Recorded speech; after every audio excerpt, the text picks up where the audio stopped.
What's going on, guys? And welcome back to WWE Network and Chill, where I, Graham G.S. Matthews, break down all the original content I watch on the WWE Network. Today we're talking the latest episode of WWE Day Of, focusing on SmackDown's 20th anniversary show, aka the Fox debut, the Fox premiere about a month ago. This was supposed to air, I believe, about a week ago, because I talked about it here on Network and Chill. It was advertised, according to that WWE Network news website, is airing on Sunday of last week. And then they pushed it until after Crown Jewel on Thursday, and I got around to watching it on Saturday. So it was worth the wait. A lot of it was what you would usually expect from the WWE Day Of specials, where it's a lot of footage and alternate angles from the SmackDown show, the Fox premiere that day from about a month ago. Not a lot of groundbreaking stuff, not must-see by any means, but enjoyable for what it is. They kicked off the special with the production designer talking about the new look and the new set of SmackDown on Fox and kind of how it came together. And now it's a lot more difficult because they use a lot of the same sets for Raw and for SmackDown and for pay-per-views. And it's lazy. And I mean, I feel for these people because they're creating these sets for all the shows they go to. But now every set is so unique from each other that it's going to be a lot harder to put them together for each show. And he talked about how the set is kind of built like Lincoln Logs, and without one, you can't have the other. With each section of the set, if that makes sense. And he also mentioned that the newer technology and integrating it into the new sets makes it a challenge to put them together. But it's a welcome challenge because it pays off in the end. And he also brings up how the Pyro and the return of Pyro to WWE TV, it's a love-hate relationship because it's an extra thing they have to do for all the shows, but it's worth it in the end when they see it all come together during the show itself. But did they really feel that way a year or two ago when they took the Pyro away and they were claiming, oh, it's a money thing, or at least fans were speculating that was the reason, and it's not really necessary and it's just more work? And it does absolutely make a difference.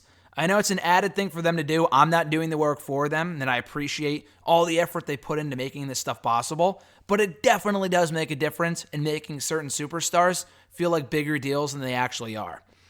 Anyway, so we see shots of various superstars arriving to the arena, Lucha House Party, Kofi Kingston, among others. We hear from Nikki Cross, who recalls playing these SmackDown video games as a kid, and now being here at the 20th anniversary of the Blue brand means a lot to her. We see people talking and walking backstage and around the ring. We see Sting, who's at the show. I don't know if he made an entrance down to the ring. He might have just been at the blue carpet, but he was there. He was shown talking at ringside with Jeff Jarrett and Eric Young, all former TNA World Heavyweight Champions, which is the only reason why they would know each other, because why else would Sting be talking to Eric Young, We see shots of the production meeting, and Daniel Bryan, interestingly enough, was sitting in on the production meeting. We saw Jason Jordan there, Triple H, Jeff Jarrett. We saw, Bruce Pritchard, all the obvious suspects. I didn't see Eric Bischoff. They may have made it a note not to show him, knowing that he was on his way out. I thought he was at the show because he got fired a few weeks later, but I'm pretty sure he was at that SmackDown show because I saw a tweet where he was sitting in an airplane on his way to Los Angeles. So they may have just made it a point to not show him, knowing that he's now fired from the company. But anyway, they show shots of the production meeting, and you see Daniel Bryan sitting in the background. So I'm not sure if Daniel Bryan's involved in the production of the shows. I feel like he was when he was retired a few years ago, and maybe that just stuck even though he's wrestling again. I'm not really sure. I thought that was interesting.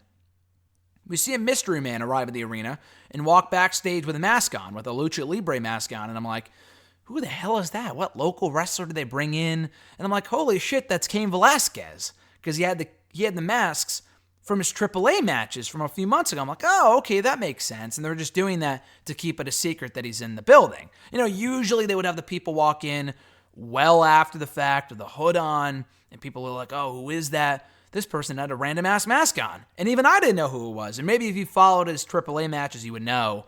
But I thought that was pretty cool. Anyway, we see Stephanie McMahon praising the costume designer, saying that without her, a lot of these shows and a lot of the work that's done with WWE wouldn't be possible. Which that was cool. We see The Rock rehearsing his entrance and talking to Kevin Dunn through the headset, saying like, oh, we should do this shot, and, talking to the camera guy and making sure that this is done, X, Y, and Z, whatever. And he meets with various superstars, including Billy Kay, while Rock is walking back from the ring after doing the rehearsal for his entrance. And Billy Kay is a very well-documented Rock fan, and he has meant a lot to her growing up, and he praises her, saying, I've seen your work. You're very good. People speak very highly of you. It's great to meet you. And she can't say anything. He touches her face, and she's freaking out. And yeah, she can't believe it. She's like speechless, literally speechless, and she gets really emotional afterward with Peyton Royce. But yeah, we see a lot of people talking with The Rock, and they're obviously big fans. Mojo Rawley being one of them, Pat Patterson, all these other various superstars, backstage personalities, which I thought was really cool. And then we also see Tyson Fury backstage, who made his WWE debut that night in the crowd at SmackDown. I guess his son's birthday was the day before, and this was their way of celebrating it, was by bringing his son to SmackDown the day after. He didn't talk about getting involved in the Braun Strowman thing and making his wrestling debut soon after at Crown Jewel, but he did talk about being at the show with his son and how much it meant to him. So we see the superstars walking the blue carpet before the show, all the usual suspects, Goldberg, Alexa Bliss, and Nikki Cross, before SmackDown later on in the night. And then they practically just show a recap of everything that happened on the show. No groundbreaking footage or anything, no real interviews or whatever like we saw earlier on in the show. It's really just a recap of SmackDown's 20th anniversary from alternate angles. They show footage from the Kevin Owens-Shane McMahon ladder match, where Kevin Owens won, Roman Reigns versus Eric Rowan in the Lumberjack match, the women's tag team match. They do go a bit more in-depth with The Rock return when he interrupted King Corbin and Becky Lynch, and they showed that like almost in its entirety, which, as they should have, because it was a great segment. But after he comes backstage, he goes, "There's no place like home." He hugs Vince McMahon, and Vince says, "Stay in touch." He also, crosses paths with Mojo Rawley and a few others, including The Miz. He also talks about his kids with The Miz, and The Miz is talking about his kids, and, Miz has had, now 2 kids.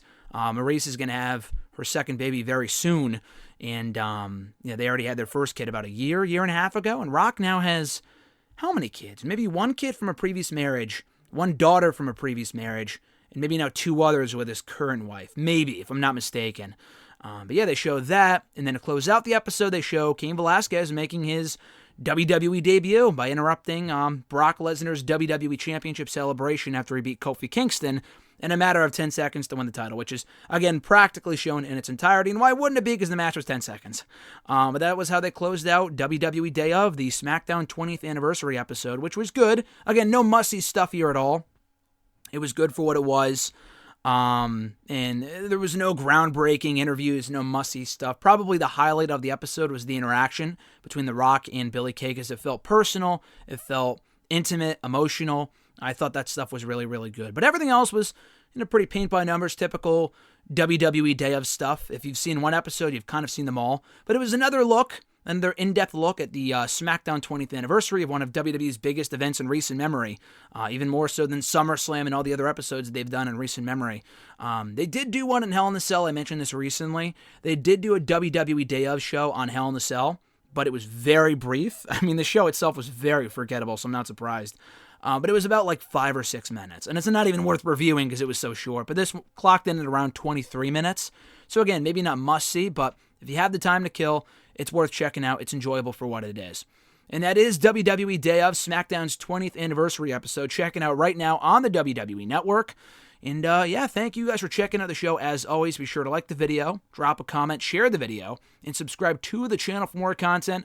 We'll be back. I think this is going up on Monday. So we'll be back tomorrow with a review of whatever airs on the network tonight after Raw. And if nothing, then I'll probably have some sort of random video up per usual because we have daily content up here on the channel. So again, subscribe if you haven't already. With that being said, guys, have a great rest of your week. I'm Graham G. Matthews, and I'll catch your ass down the road.